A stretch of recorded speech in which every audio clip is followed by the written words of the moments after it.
ಲೇ ಚಟ್ನಿ ಲೋ ಸಾಂಬಾರ್, ನಿಮಗೆ ಒಂದು ಇಂಪಾರ್ಟೆಂಟ್ ವಿಷಯ ಗೊತ್ತೇನ್ರೋ?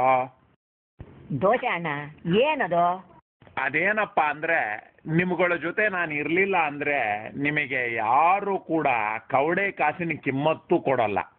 ದೋಸೆನೇ ಇಲ್ಲ ಅಂದ್ರೆ ಚಟ್ನಿ ಸಾಂಬಾರ್ ತಗೊಂಡು ಏನು ಮಾಡ್ತಾರೆ ಜನಗಳು? ಅಣ್ಣ, ಯಾಕಪ್ಪ ಹಂಗೆ ಮಾತಾಡಕತ್ತಿ ನೀನು? ನನಗೆ ನೀನೇ ಬೇಕು ಅಂತ ಏನು ಇಲ್ಲ ನೋಡು. ನಮ್ಮ ಮಂದಿ ರೊಟ್ಟಿ ಜೊತೆಗೆ ಚಟ್ನಿ ತಿಂತಾರೆ, ಇಡ್ಲಿ ಜೊತೆಗೆ ಚಟ್ನಿ ತಿಂತಾರೆ, ಅನ್ನದ ಜೊತೆಗೆ ಚಟ್ನಿ ತಿಂತಾರೆ. ಸುಮ್ಕ ಬಾಯಿ ಬಂದಂಗ ದೊಡ್ಡ ಶಾಣೆ ಅಂತಾರ ನೀನು ಮಾತಾಡಕ್ ಹೋಗ್ಬೇಡ. ದೋಸೆ ಹಣ್ಣು ನನ್ನನ್ನು ಸಾಂಬಾರ್ ಅನ್ಕೊಂಡು ಕೀಳಾಗಿ ಕಾಣ್ಬೇಡ ಕಣ್ಣಣ್ಣು. ನಿನಗೆ ಫೇಮಸ್ ಜೋಡಿಗಳು ಗೊತ್ತಲ್ವಾ? ಅನ್ನ ಸಾಂಬಾರ್, ಇಡ್ಲಿ ಸಾಂಬಾರ್, ವಡಾ ಸಾಂಬಾರ್ ಅಂತ. ಅದರಲ್ಲಿ ಎಲ್ಲ ಕಾಮನ್ ಫ್ಯಾಕ್ಟರ್ ಸಾಂಬಾರೇ ಕಣ್ಣಣ್ಣು.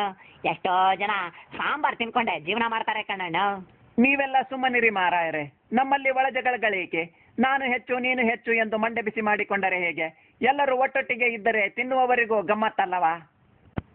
ಎಲ್ಲಿಂದ ಮಾತಾಡಕತ್ತಿಲೇ ತಮ್ಮ? ಯಾರು ನೀನು? ನಾನು ದೋಸೆ ಒಳಗಡೆಯಿಂದ ಮಾತನಾಡುತ್ತಿರುವುದು. ಆಲೂಗಡ್ಡೆ ಪಲ್ಯ ಮಾರಾಯರೆ. ನಾನು ಹೇಳಿದ್ದರಲ್ಲಿ ಏನಾದರೂ ತಪ್ಪುಂಟಾ? ತಪ್ಪಿಲ್ಲ. ಬೆಂಗಳೂರು ಆದರೇನು, ಮಂಗಳೂರು ಆದರೇನು, ಹುಬ್ಬಳ್ಳಿ ಆದರೇನು, ಹಾಸನವಾದರೇನು, ಮಾತನಾಡುವ ಶೈಲಿಗಳು ಬೇರೆ ಬೇರೆ, ಆದರೆ ಭಾಷೆ ಮಾತ್ರ ಒಂದೇ, ಕನ್ನಡ. ನಾವೆಲ್ಲ ಒಟ್ಟಿಗೆ ಸೇರಿದಾಗ ಅದು ಕಸ್ತೂರಿ ಕನ್ನಡ.